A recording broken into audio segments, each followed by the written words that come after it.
Hi, we're going to look at Seamus Heaney's Night Drive to explore how the senses are used to construct a sense of place in verse. We'll look at the language and lexical choices in some detail.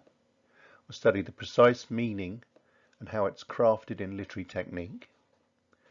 I want to explore how Heaney contrasts the known and the unknown and what the significance of that is.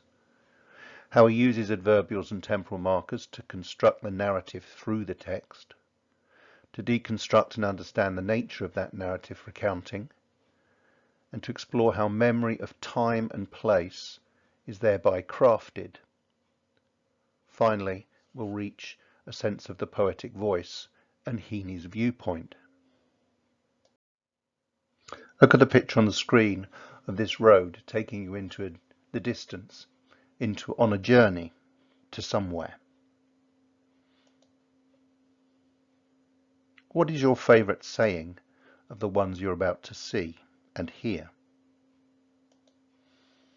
Two roads diverged in the wood, and I took the one less travelled by, and that has made all the difference. One's destination is never a place, but a new way of seeing things. The world is a book, and those who do not travel read only one page. Travel is more than the seeing of sights. It is a change that goes on, deep and permanent, in the ideas of living. Finally, the popular saying, travel broadens the mind. Have a think about which of those is most significant, how you see travel, and what is important in journeying. When we travel anywhere new, we are aware of that place because of our senses, how we perceive it, according to the sights, the sounds, the smells, the tastes, the textures. Make a list of what you perceive as ordinary in your home life, and then consider what's unusual, exotic, or foreign when you go somewhere else. What are the things that stand out as most noticeable?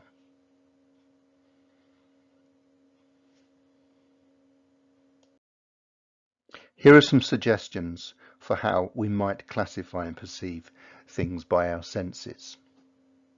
So the things that are familiar to us that we see, the sun and the moon, the trees, roads, houses, family, home, things that don't necessarily change much at all. But when we go abroad or move to a new area, we notice people's clothing is different. The birds might be different. Other animals might be exotic or strange. And people will build houses in different ways, so the architecture will be very different. What do we hear? We're familiar with car sounds, babies, dogs barking, the particular music that we hear in our own culture, and the noise of the traffic in our modern day life. But when you go abroad, is that traffic the same? Is it more chaotic? Are the animal sounds the same? Do you hear different languages? A mixture of different languages? And is the music and the culture different? If you think about the smells, quite often you can smell the water, you can smell the sea, you can smell different senses of what water is. And in any area there will be local smells, the factories pertinent to that area, or the smells of the particular traffic. When you go away, things you might notice immediately are different smells to do with food, or different plants and flowers, other fragrances, and the air itself might have a fragrance that stands out. In terms of taste, ordinary things like Coke we might find familiar. They might be ordinary wherever we go. But when you travel, the food, the water itself, the drinks, the wines, the beers, they're all going to be slightly different, and they stand out as exotic. And lastly, texture. Quite often it's not just what we touch, but it's what we sit on, or what we feel brushing against us, the water, the sand, fabrics, paper, metal, wood, the cold, the weather that we feel and perceive on our skin. But that can be very unusual. Food will feel different. The textures of food as we eat it. The textures of clothing. The building materials. What you stand on, what you walk on. And the temperature and the heat that we perceive on our skin can be very different in different climates. Before we move on to look at the poem itself, I would like you to turn aside and go and look at a YouTube clip for the Roy Orbison song I Drove All Night, which has an interesting parallel with the poem Night Drive. In both of the narratives of the song and the poem, a man is driving all night to get somewhere. Have a look and think about the ways in which the purpose of the journey, not about travel but about the destination, is important. Seamus Heaney wrote Night Drive in 1969, and it appears in the collection Door into the Dark. In terms of the context of the 60s, it was a period of rapid growth, economic expansion and movement, social movement for many people. A lot of people had begun to buy cars, to travel and experience foreign cultures, and that had been the preserve of the rich in prior generations.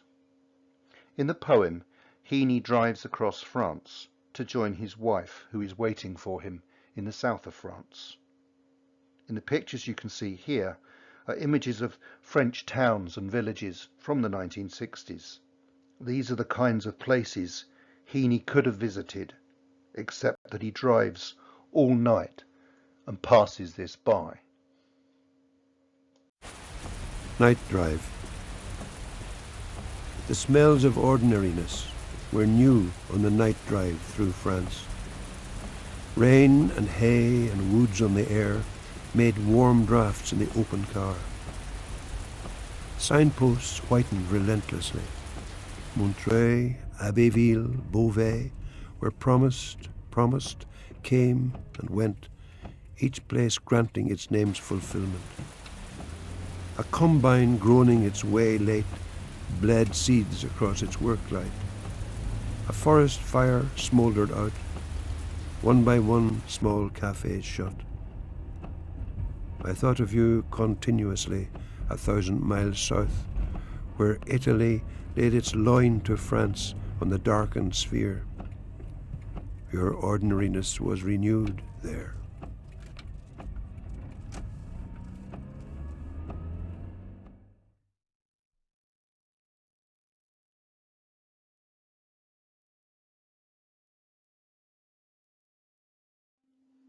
Stanza 1 opens the poem with a sensual recreation of smells. The use of olfactory imagery suggests the fragrances. Heaney lists 3 things he can recognize as he travels in the night: the rain, the hay, and the smells of driving through woods.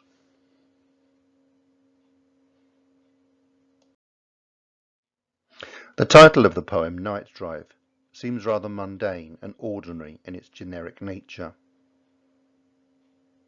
It lacks an article, and so it is just a night drive, or so it seems. Heaney uses a number of devices to reconstruct the memory of this drive. There are 3 adverbials that create the place, highlighted in green: through France, the smells on the air, and all of this is perceived by him in the open car.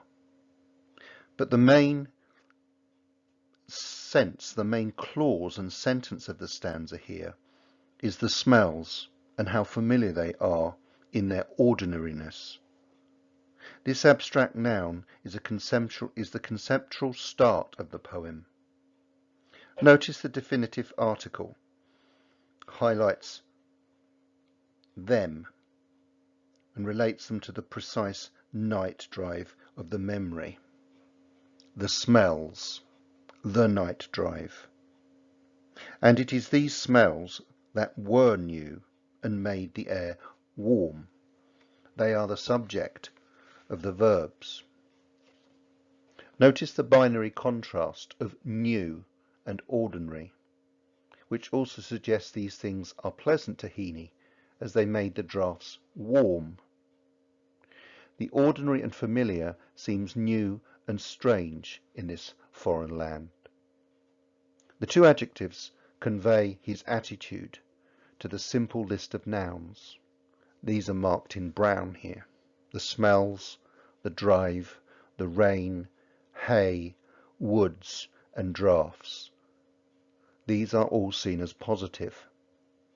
These create the sense and evoke the memory of the journey as it was. It is both new and strange, and yet very recognizable too. Both of these concepts are central to the poem overall.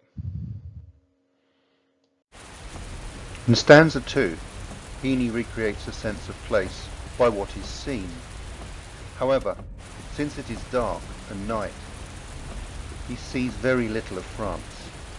His journey is conveyed by a simple list of place names: Montreuil, Abbéville, Beauvais. The signs simply pass.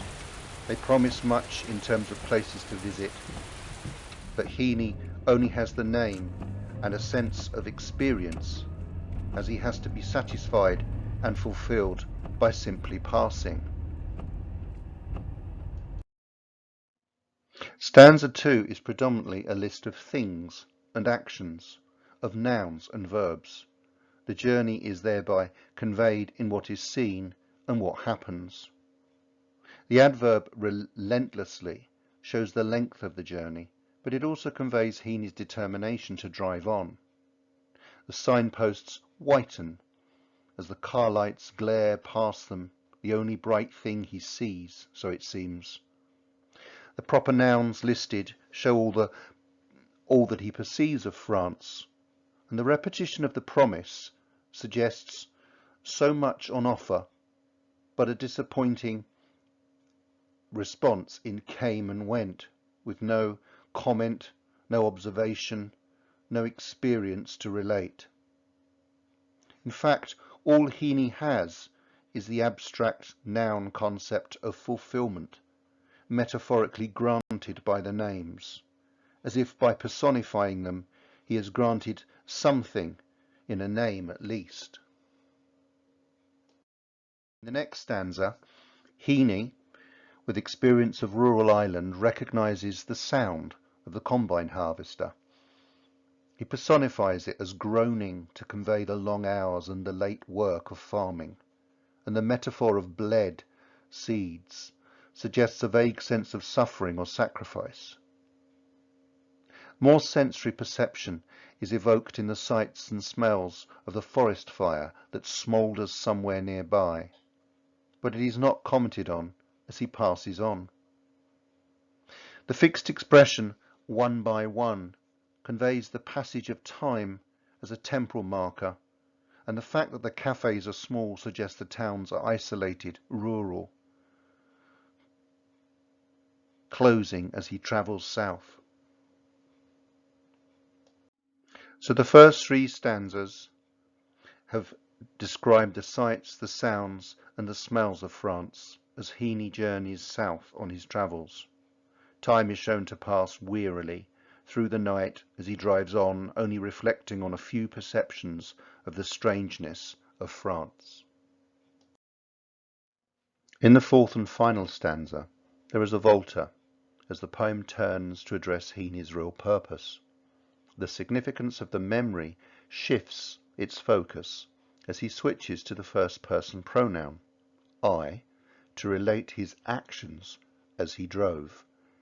I thought of you continuously. This adverb echoes the relentless nature of the earlier one. Heaney's sole purpose is to cross France to reach his wife. He addresses her in the poem with the second person pronoun you, and so she is his attention. He gives that to her, his feelings, his desire, and She is the real focus of the poem. The adverb continuously conveys this strength, the determination, and his feeling here. The adjectival phrase 1,000 miles south defines her location, distant only in space, and not in thought or time, for she is continuously on his mind. Her location is then defined in the adverbial when Italy laid its loin to France on the darkened sphere. This site here is geographical in the south of France, but it is also symbolic, and he foreshadows his reunion with her as the metaphor loin is placed on the darkened sphere. He travels on through the darkened earth to reach her and lay down with her. The final line is a simple declarative and is full of litotes or understatement. Your ordinariness was renewed there. He addresses his wife directly to close the poem and to declare his love. The thing that he has treasured and noted in the poem is the welcome nature and surety of the known and familiar that he finds in her. And it is his wife and her familiar ordinariness that he treasures most. It is not new, strange, exotic, or foreign. She is renewed as he returns to her, to be united and to feel at home. The final deictic pronoun seems to have two purposes here. Firstly, it points to the geographical place, where they are united in the south of France, and the place where they've met up on holiday, there. Secondly, it points to the moment in time, in the memory, where they are renewed in their love, consummating their love afresh, making a significant moment to remember and recall their married life, there at that time. So Night Drive is not about the journey or the travel through France. It is the journey to reunion with his wife, to renew their love, and to remember it forever. It is a declaration of that love. If we look closely at the use of phonemes here, we see a number of distinctive features. Heaney is using quatrains to form the stanzas of what is a regular poem. The lines end with only the vaguest hint of part rhyme, often only using one phoneme to echo the previous line's sound. Ordinariness, France, air, car, went, fulfilment. He uses alliteration to highlight the newness of the night, but the calm, relaxed mood of the piece is seen in the long vowels and the assonance of the long A in rain, hay, made, and the lengthening vowels of made warm draughts. The comforting nature of the ordinary is evoked in the pleasant sounds from the fricatives in smells, drives, woods, warm, and these are seen in stanza 2 as well in Abbéville, Beauvais. The first line of stanza 2 is quicker, with the sibilants of signposts and relentlessly, and then the short vowels in the adverb speed things up somewhat.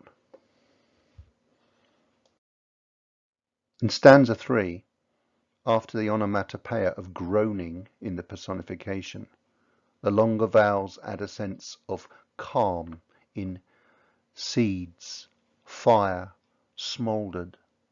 Even though they are dramatic, they are distant and do not affect or impact the journey. In the final stanzas, the fricative returns once more with seeds, thousands, miles, and was. It is a relaxed, calming sound.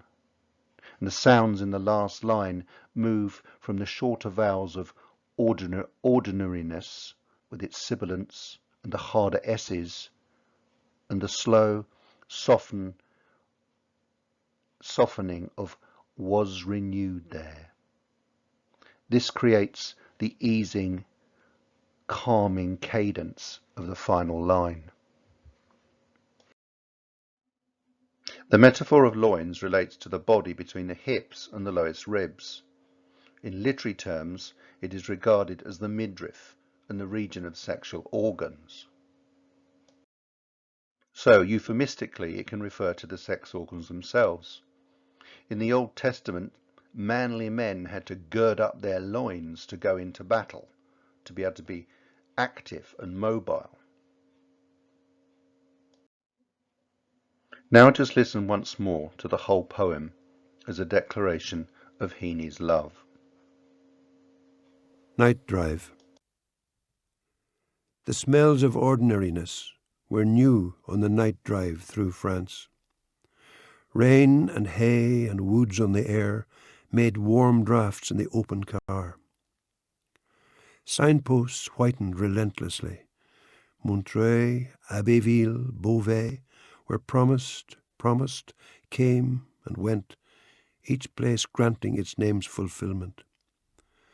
A combine groaning its way late, bled seeds across its work light. A forest fire smouldered out, one by one small cafés shut. I thought of you continuously 1,000 miles south, where Italy laid its loin to France on the darkened sphere. Your ordinariness was renewed there.